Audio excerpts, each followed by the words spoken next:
नमस्कार, म मदन खाती। नमस्कार, म कावेरी पौडेल। राति 8 बजेको जनता समाचारमा स्वागत छ। सबैभन्दा पहिले प्रमुख समाचार।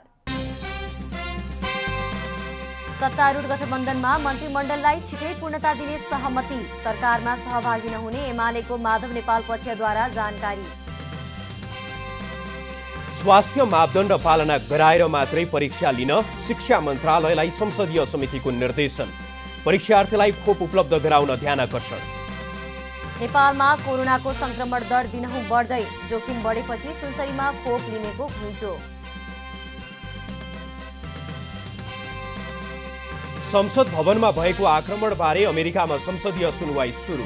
सुरक्षामा खटिएका प्रहरी अधिकारीले दिए बयान। र टोकियो ओलम्पिकमा गौरिका सिंहको राष्ट्रिय कीर्तिमान। 100 मिटर फ्री स्टाइलमा निर्धारित दूरी 1 मिनेट 11 मिलिसेकेन्डमा पुरा।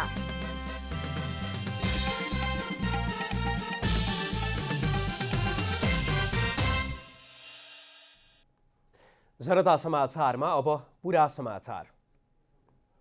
सत्तारूढ गठबन्धनले मन्त्रीमण्डललाई छिट्टै पूर्णता दिने सहमति गरेको छ। प्रधानमन्त्री निवास बालुवाटारमा बुधबार भएको गठबन्धनका शीर्ष नेताको बैठकमा चाँडोभन्दा चाँडो मन्त्रीमण्डल विस्तार गर्ने सहमति भएको नेपाली कांग्रेसका महामन्त्री पूर्णबहादुर खड्काले जानकारी दिनुभयो। बैठकमा सरकारका न्यूनतम साझा कार्यक्रम ल्याउने, सरकारी नियुक्ति गर्दा गठबन्धनमा सरसल्लाह र सहमति गर्ने लगायत विषयमा छलफल भएको उहाँले बताउनु भएको छ। बैठकमा विभिन्न दलका शीर्ष नेताले प्रधानमन्त्री एवं नेपाली कांग्रेसका सभापति शेरबहादुर देउवालाई सरकार सञ्चालन सम्बन्धमा सुझाव दिनुभएको थियो। साथै सरकारका कामको समीक्षा समेत गरिएको थियो। बैठकमा कांग्रेस, नेकपा माओवादी केन्द्र, जनता समाजवादी पार्टी नेपाल, राष्ट्रिय जनमोर्चा नेपाल र नेकपा एमालेका वरिष्ठ नेता माधव कुमार नेपाल पक्षका नेताको सहभागिता थियो। माधव कुमार नेपालको पक्षबाट बैठकमा सहभागी हुनुभएका डाक्टर विजय पौडेलले नेपाल पक्ष तत्काल सरकारमा सहभागी नहुने जानकारी दिनुभएको छ। संसदीय समितिले स्वास्थ्य मापदण्ड पालना गराएर मात्रै परीक्षा लिने व्यवस्था मिलाउन शिक्षा मन्त्रालयलाई निर्देशन दिएको छ।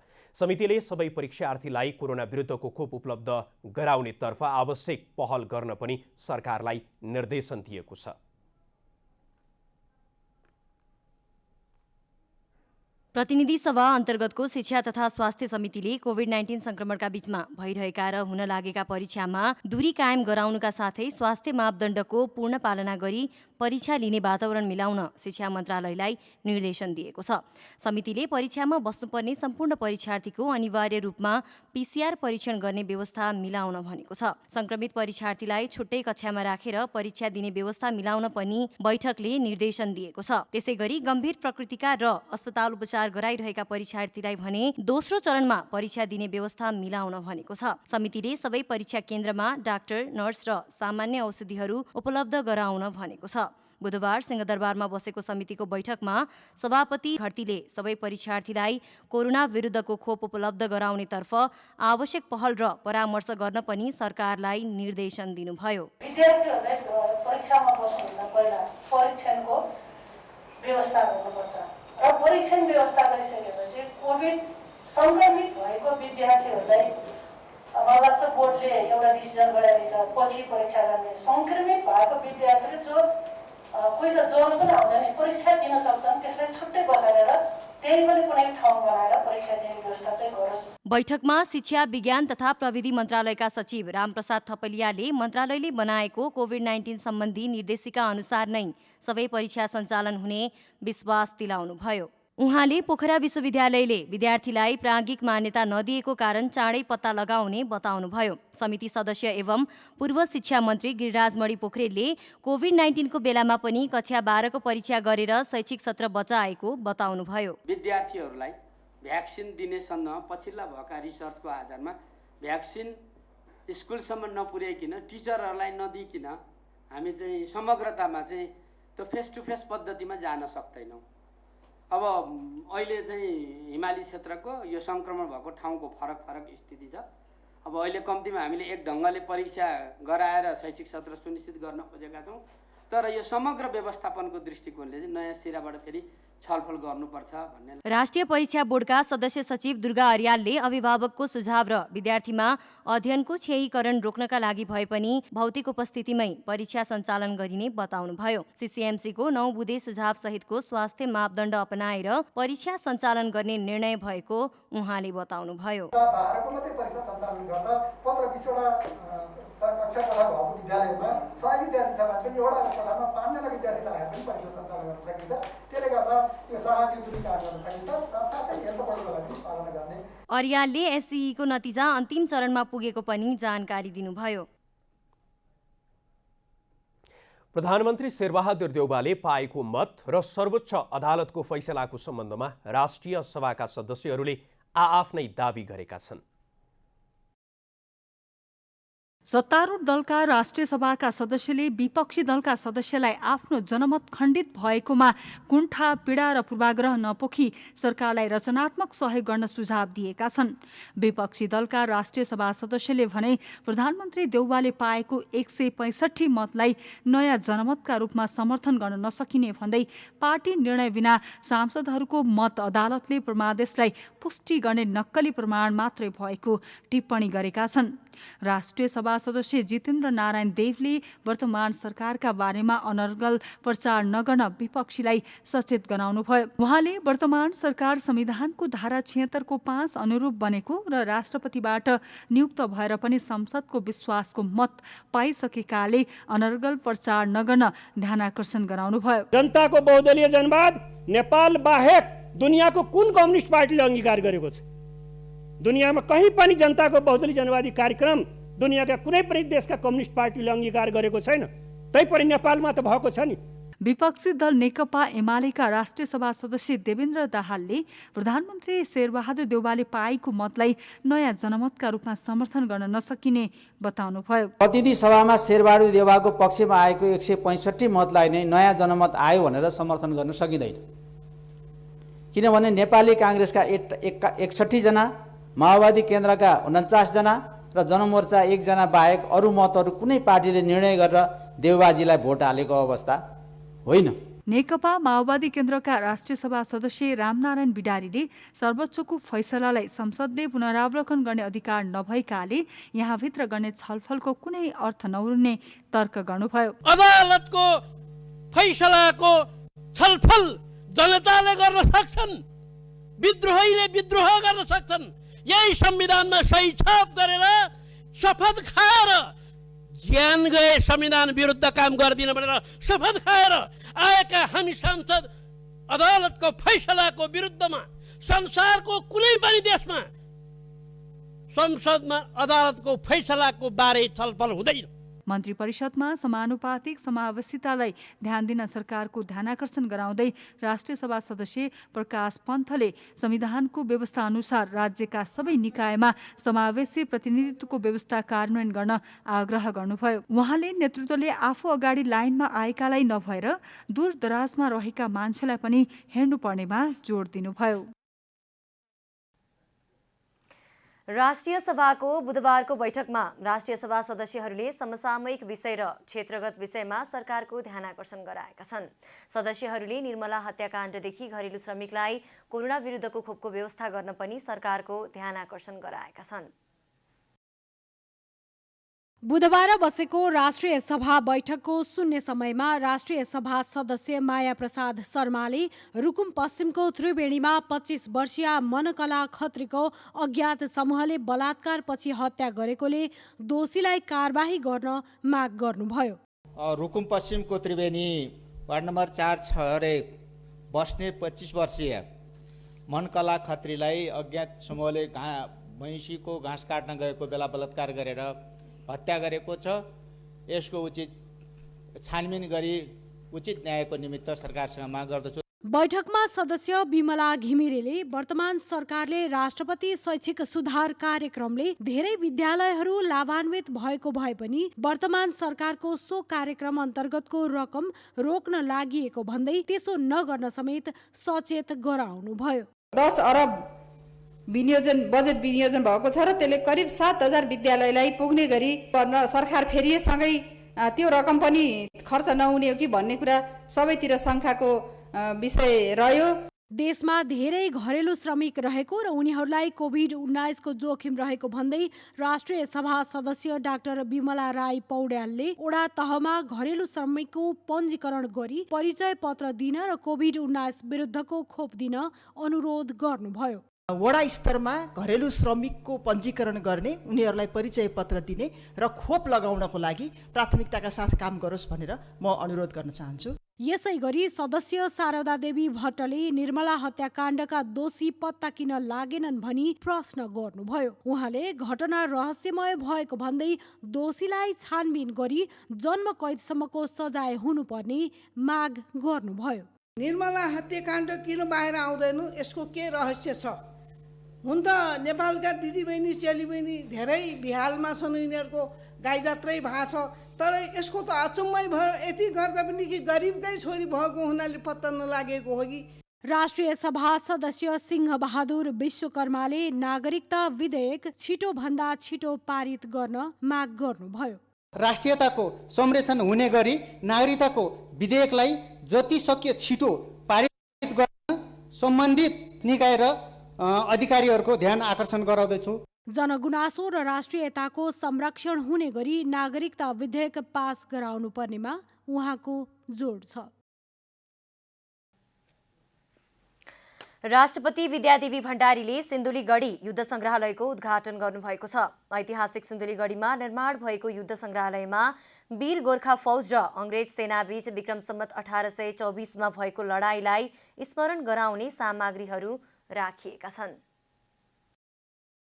बुधबार बिहान राष्ट्रपति विद्यादेवी भण्डारीले सिन्धुलीगढी युद्ध संग्रहालयको उद्घाटन गर्नुभएको हो। कमलामाई नगरपालिकाको सहकार्यमा नेपाली सेनाले निर्माण गरेको उक्त संग्रहालयको उद्घाटन गर्दै राष्ट्रपति भण्डारीले ऐतिहासिक घटनाक्रमलाई शिक्षाको माध्यमबाट देशप्रेमको भावना प्रवर्धन गर्नुपर्ने बताउनुभयो। नेपालको एकीकरण अभियानका ऐतिहासिक सन्दर्भ र घटनाहरूलाई विभिन्न तहका पाठ्यक्रममा अझ बढी समावेश गरी शिक्षाको माध्यमबाट भावी पुस्तासम्म राष्ट्र, राष्ट्रियता र देशप्रेमको भावनालाई हामीले प्रवर्धन गर्नुपर्दछ। उहाँले सम्पूर्णलाई आपसी सहकार्य र मेलमिलाप कायम राख्न समेत आग्रह गर्दै मुलुकलाई विकास र समृद्धिको बाटोतर्फ लैजान पुर्खाको जस्तै त्याग र बलिदानको झझल्को देखाएर युवा पुस्तालाई उनीहरूको काँधमा अभिभार आएको समेत बताउनुभयो। गौरवपूर्ण इतिहास र परिवेशहरू सबैको जानकारीमा ल्याउनको निमित्त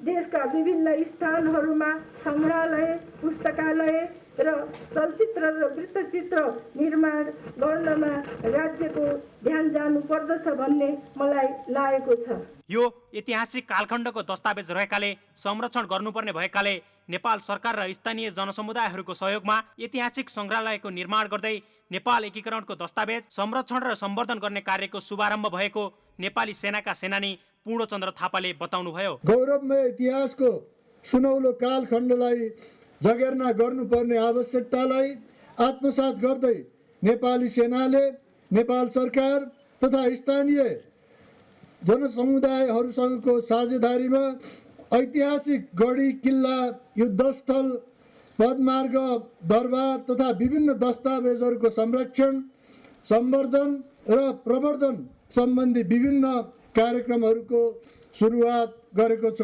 यस्तै कानुन, न्याय तथा संसदीय मामिला मन्त्री ज्ञानबहादुर कार्कीले यस युद्ध संग्रहालयको अवलोकनका लागि राष्ट्रपति भण्डारीलाई धन्यवाद दिँदै ऐतिहासिक धरोहरहरूको संरक्षण र इतिहासको प्रवर्धन गर्ने कार्यहरूलाई प्रोत्साहन गर्ने विश्वास दिलाउनुभयो। सरकारका संग्रहालयहरूको निर्माण एवं ऐतिहासिक धरोहरको संरक्षण र इतिहासको प्रवर्धन गर्ने कार्यक्रमलाई प्रोत्साहन गर्ने विश्वास दिलाउन चाहन्छु। 6281 स्क्वायर फुटमा निर्माण भएको यस युद्ध संग्रहालयमा वीर गोर्खा फौज र अंग्रेज सेनाबीच विक्रम सम्वत 1824 भएको लडाईँलाई स्मरण गराउने सामग्रीहरू राखिएको छ। तत्कालीन समयमा गोर्खा फौजले इस्ट इन्डिया कम्पनीका अंग्रेज फौजलाई हराएको थियो। यो संग्रहालय 6 करोड 50 लाखको लागतमा निर्माण सम्पन्न भएको हो। सिन्धुलीबाट रविन्द्र भट्टराईको रिपोर्ट।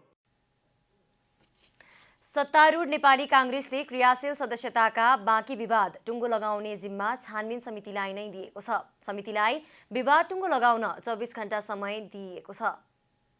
नेपाली कांग्रेसका पार्टी सभापति शेरबहादुर देउवाले क्रियाशील सदस्यताको विवाद समाधानका लागि फेरि छानबिन समितिलाई नै जिम्मा दिनुभएको छ। बुधबार बुढानीन कण्ठमा बसेको कांग्रेस पदाधिकारी तथा पूर्व पदाधिकारीको बैठकले क्रियाशील सदस्यता छानबिन समितिलाई नै 24 घण्टाको समय दिएको छ। गत फागुनमा क्रियाशील सदस्यता छानबिन गर्न केन्द्रीय कार्य समितिले लेखकको नेतृत्वमा समिति गठन गरेको थियो। करिब 4 महिना क्रियाशील सदस्यताबारे विवाद छानबिन गरे पनि समितिले पूरो प्रतिवेदन बुझाएको थियो। क्रियाशील सदस्यताका सम्बन्धमा कांग्रेसमा करिब 5000 उजुरी परेका थिए। छानबिन समितिले मंगलबार पार्टी सभापति शेरबहादुर देउवालाई बुझाएको प्रतिवेदनमा 1500वटा निर्वाचन क्षेत्र टुङ्ग्याउने जिम्मा केन्द्रीय पदाधिकारीलाई दिएको थियो। प्रतिवेदन अपुरो रहेको भन्दै आलोचना भइरहेको थियो। थप अध्ययन गरी विवादित क्षेत्र टुङ्ग्याउन पदाधिकारी बैठकले छानबिन समितिलाई नै थप समय दिएको पार्टी प्रवक्ता विश्व प्रकाश शर्माले बताउनुभयो। प्रतिवेदन क्रियाशील सदस्यता छानबिन समितिले दिएको छ।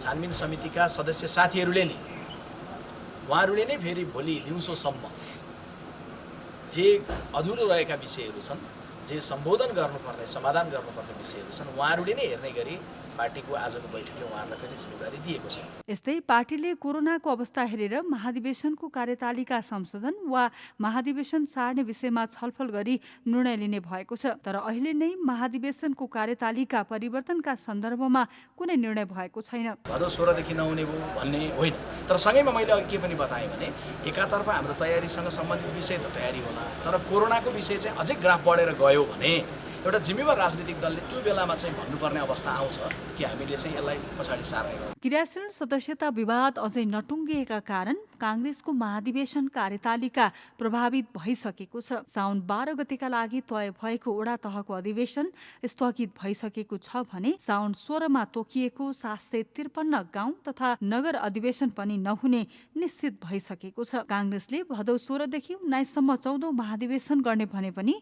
क्रियाशील सदस्यता समयमै नटुङ्गिने र कोरोना महामारी कायमै रहने हुँदा महाधिवेशन प्रभावित हुने देखिएको छ। क्यामेरामा विष्णु थापाका साथ कमला हमाल, काठमाडौँ। जनता समाचारमा अब छोटो विश्राम।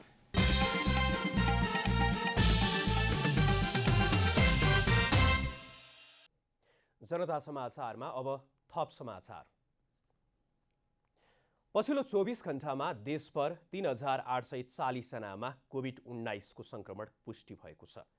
10,886 जनाको PCR र 4,922 जनाको एन्टिजेन विधिबाट गरिएको परीक्षणमा 15,808 जनाको नमुना परीक्षण गर्दा 3,840 जनामा कोरोना संक्रमण पुष्टि भएको स्वास्थ्य तथा जनसङ्ख्या मन्त्रालयले जानकारी दिएको छ।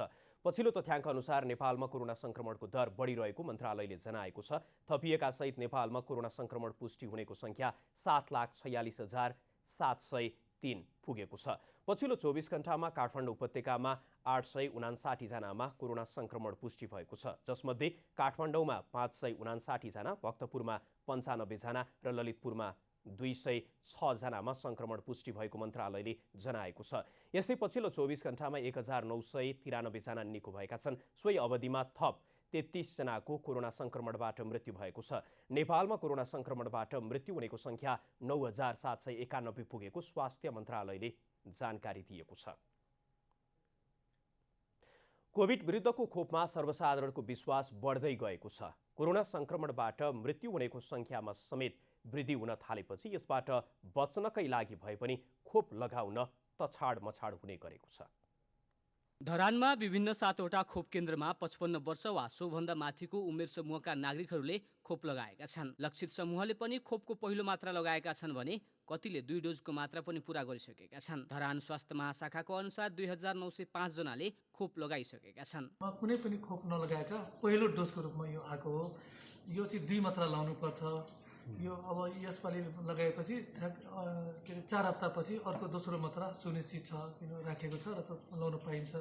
र जनसनको जुन छ यो बिल्कुलै नयाँ खोप नेपालमा भर्खर भित्रिँदैछ र सुनसरी जिल्लामा आज मात्रै धरानमा आइसकेको छ, हिजो मात्रै सुनसरीमा आइसक्यो र यो 1 मात्रा लाउँदाखेरि हुने र यो चाहिँ बिल्कुल नयाँ खोप। कोरोना संक्रमण दरसँगै मृत्यु दर बढ्न थालेपछि यसबाट बच्नकै लागि सर्वसाधारणले स्वास्थ्य मापदण्डलाई ख्याल गर्नुका साथै कोरोना विरुद्धको खोप लगाउनु समेत उत्साहित छन्। खोप लगाउनेलाई कोरोना संक्रमण भइहाले पनि जटिल अवस्थामा नपुग्ने विश्वास बढ्दै गएकाले खोपको माग पनि बढ्दै गएको छ। अहिलेसम्मको अवस्थामा खोप लगाएर धेरै संक्रमण रोकिएको हुनाले चाहिँ विश्वस्तै भएर पनि यो खोपमा यति साह्रो पहिला जुन सुरुमा आयो कोभिडसिल्ड मान्छे त्यति साह्रो खोपसँग चाहिँ विश्वस्त नभएरै धेरैजनाले नलगाएको अवस्था थियो भने अब अहिले चाहिँ खोप चाहिँ लाउनै पर्ने रहेछ भन्ने भएर लगाएको छ। मैले पनि त्यही आधारले यो लगाउन आएको। स्वास्थ्य मापदण्डलाई पालना गर्दै प्रत्येक नेपालीले खोपको मात्रा पूरा गर्ने हो भने कोरोनालाई परास्त गर्न सहज हुने देखिन्छ। अब सरकारले सबै नेपालीलाई खोपको मात्रा पुर्याउन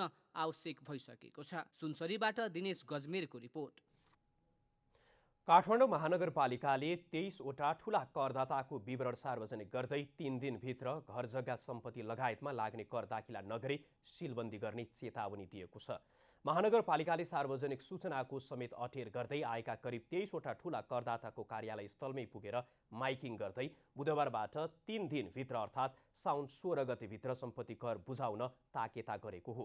उनीहरूबाट करिब 70 करोड कर असुली गर्न बाँकी रहेको अनुमान गरिएको छ। तोकिएको समयभित्र पनि अटेर गरेर कर नतिरे ती करदाताहरूको व्यवसायमा तालाबन्दी गर्ने, सम्पत्ति रोका गर्ने सहितको कडा कारवाही गर्ने काठमाडौँ महानगरपालिकाको राजस्व विभागका विभागीय प्रमुख डाक्टर शिवराज अधिकारीले बताउनुभयो।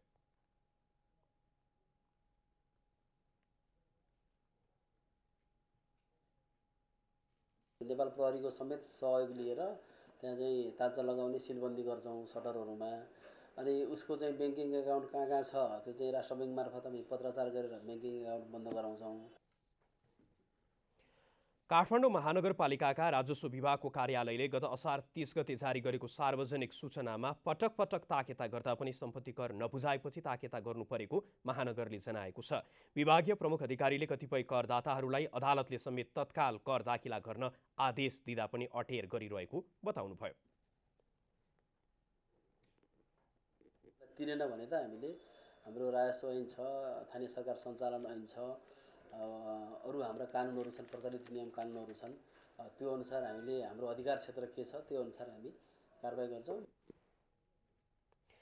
राजस्व विभागले सम्पत्ति कर सम्बन्धित वडा कार्यालयबाटै उठाउँदै आएको छ। तर ठूला करदाताहरूले कर नतिर्दा अदालत जाने लगायतका काम गरेपछि असुलीको काम आफैले गर्नु परेको पनि विभागीय प्रमुख अधिकारीले स्पष्ट पार्नुभयो।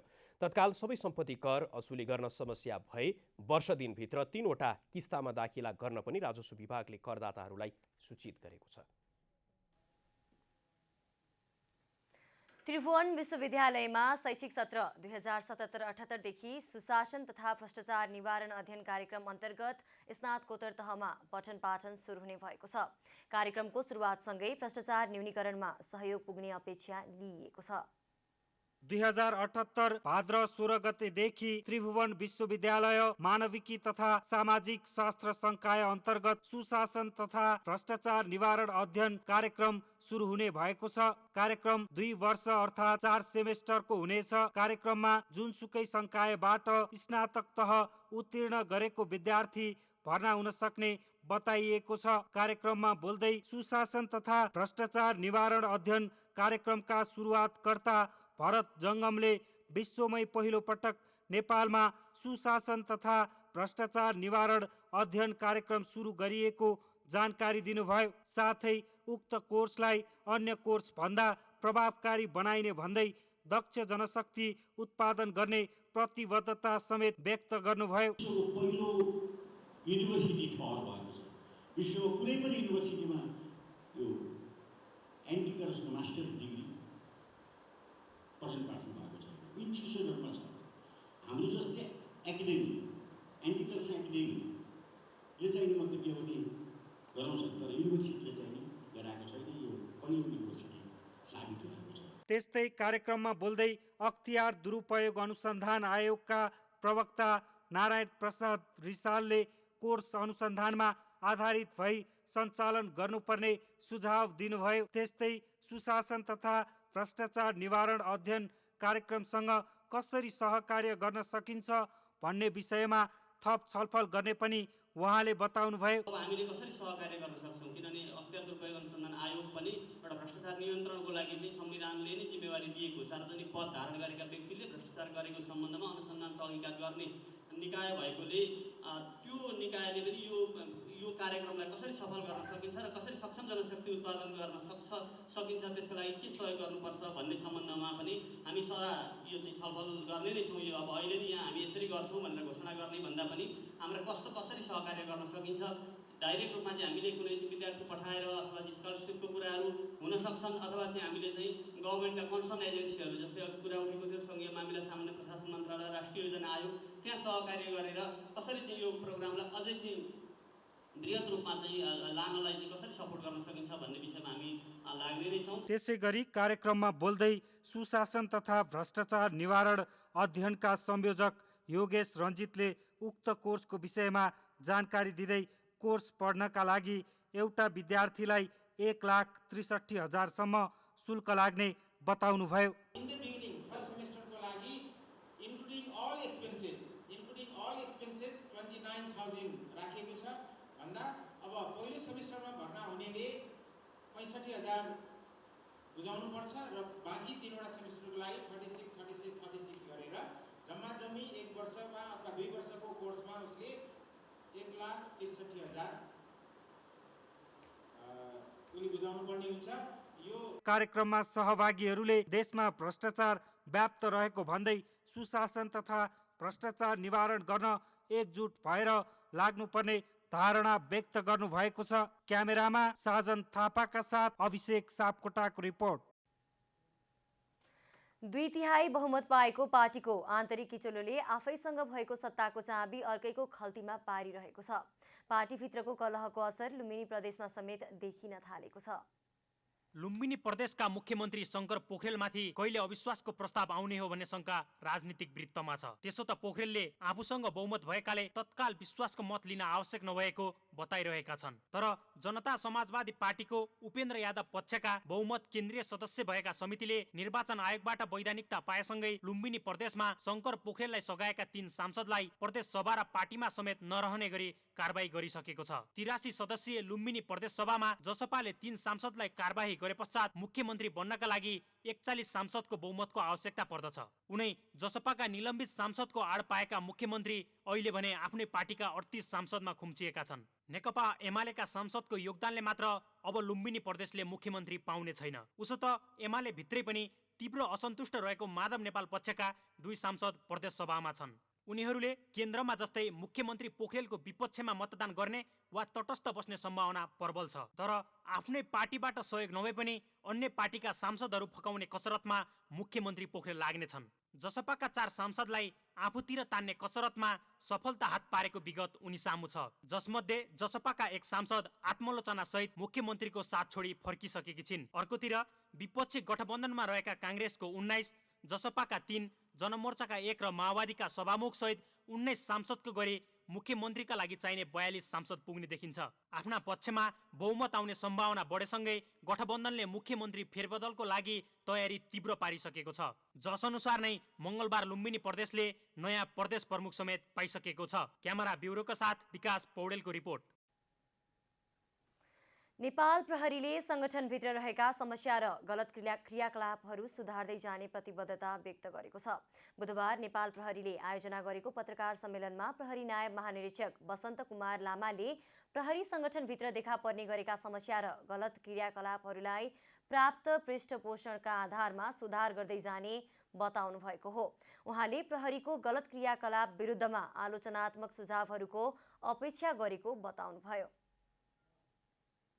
यहाँहरूबाट प्राप्त हुने ती सबै आलोचनात्मक समेतका सुझावहरू हामी स्वागत गर्छौँ र सङ्गठनले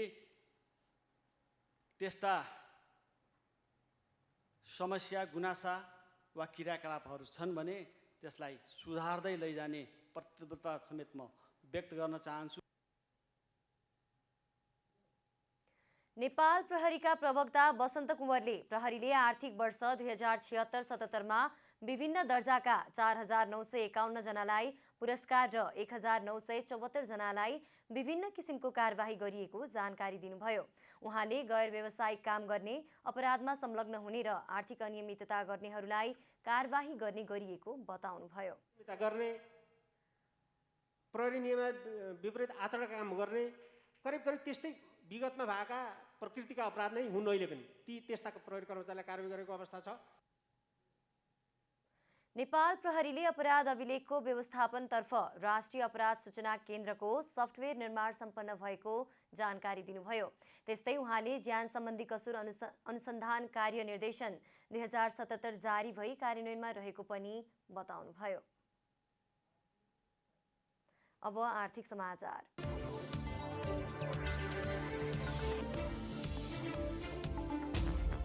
वार्षिक विवरण नबुझाएका तथा नवीकरण नगरेका कम्पनी तथा फर्मलाई कम्पनी रजिस्ट्रारको कार्यालयले जरिवानामा 90% सम्म छुट दिन सुरु गरेको छ। आर्थिक वर्ष 2075-76 सम्मको वार्षिक विवरण नबुझाएका तथा नवीकरण नगरेका कम्पनी तथा फर्मले 2078 असोज मसान्तभित्र विवरण र शुल्क तथा जरिवानाको 10% रकम बुझाएमा बाँकी शुल्क तथा जरिवाना मिनाहा दिने घोषणा अनुसार बुधबारबाट छुट दिन थालेको हो। आर्थिक वर्ष 2078-79 को बजेट मार्फत कम्पनी ऐन 2063 तथा प्राइभेट फर्म रजिस्ट्रेसन ऐन 2014 अनुसार आर्थिक वर्ष 2075-76 सम्मको वार्षिक विवरण नबुझाएका तथा नवीकरण नगरेका कम्पनी तथा फर्मले 2078 असोज मसान्तभित्र विवरण र शुल्क तथा जरिवानाको 10% रकम बुझाएमा बाँकी शुल्क तथा जरिवाना मिनाहा दिने घोषणा गरेको थियो। जनता समाचारमा अब छोटो विश्राम।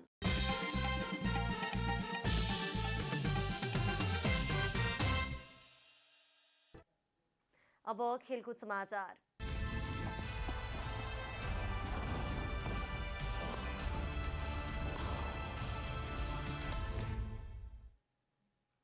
जापानमा जारी टोकियो ओलम्पिकमा नेपालकी पौडीबाज गौरिका सिंहले राष्ट्रिय कीर्तिमान बनाएकी छिन्।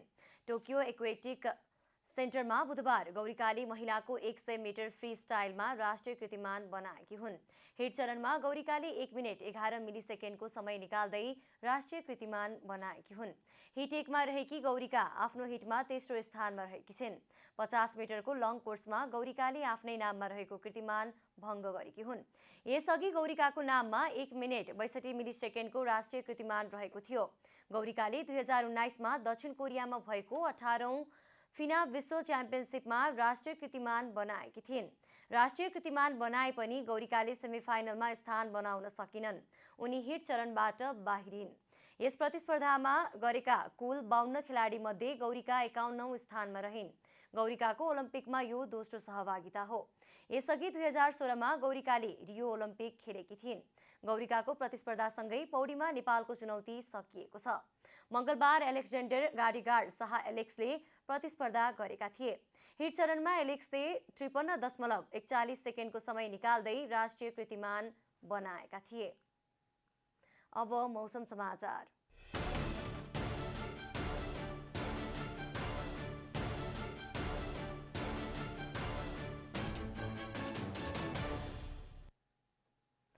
आज दिउँसो देशभर सामान्यदेखि पूर्ण बदली रह्यो। राति देशभर सामान्यदेखि पूर्ण बदली रही केही स्थानहरूमा हल्कादेखि मध्यम वर्षाको सम्भावना रहेको जल तथा मौसम पूर्वानुमान महाशाखाले जनाएको छ। अब देशभरका विभिन्न स्थानका मौसम सम्बन्धी थप विवरण।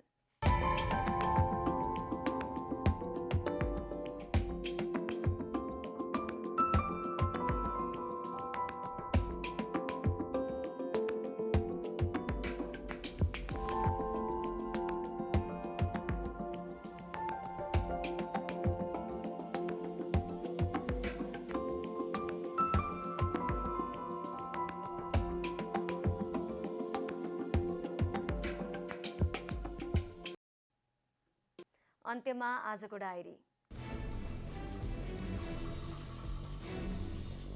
सत्तारूढ गठबन्धनले मन्त्रीमण्डललाई छिट्टै पूर्णता दिने सहमति गरेको छ।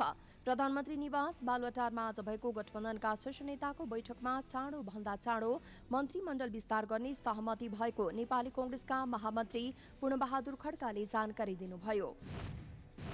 राष्ट्रपति विद्यादेवी भण्डारीले सिन्धुलीगढी युद्ध संग्रहालयको उद्घाटन गर्नुभएको छ। ऐतिहासिक सिन्धुलीगढीमा निर्माण भएको युद्ध संग्रहालयमा वीर गोर्खा फौज र अंग्रेज सेनाबीच विक्रम सम्वत 1824 मा भएको लडाईँलाई स्मरण गराउने सामग्रीहरू राखिएका छन्। पाँचौं पुस्ताको नवीनतम प्रविधि मानिने 5G सहित अन्य नयाँ प्रविधिको परीक्षणका लागि बाटो खुल्ला भएको छ। नेपाल दूरसञ्चार प्राधिकरणको हालै बसेको बोर्ड बैठकले 5G लगायत नयाँ प्रविधिको परीक्षण सम्बन्धी कार्यविधि 2078 स्वीकृत गर्दै नयाँ प्रविधिका लागि बाटो खुल्ला गरिदिएको हो। यो सँगै 5G सहित machine to machine internet of things लगायत नयाँ प्रविधिको परीक्षण गर्न चाहने सेवा प्रदायकहरूले अनुमतिका लागि प्राधिकरणमा निवेदन दिन सक्नेछन्।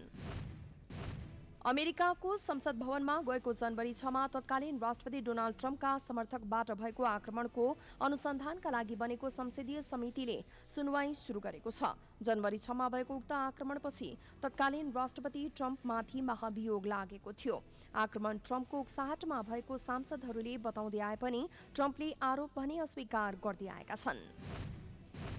जावलाखेल युथ क्लबले शहीद स्मारक डिभिजन लिग र राष्ट्रिय लिगका लागि खेलाडी अनुबन्धको प्रक्रिया सकिएको छ।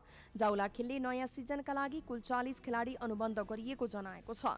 शीर्ष डिभिजनको ए लिग र राष्ट्रिय लिग एकै समयमा हुने भएका कारण ठूलो संख्यामा खेलाडी अनुबन्ध गरिएको जावलाखेलले जनाएको छ।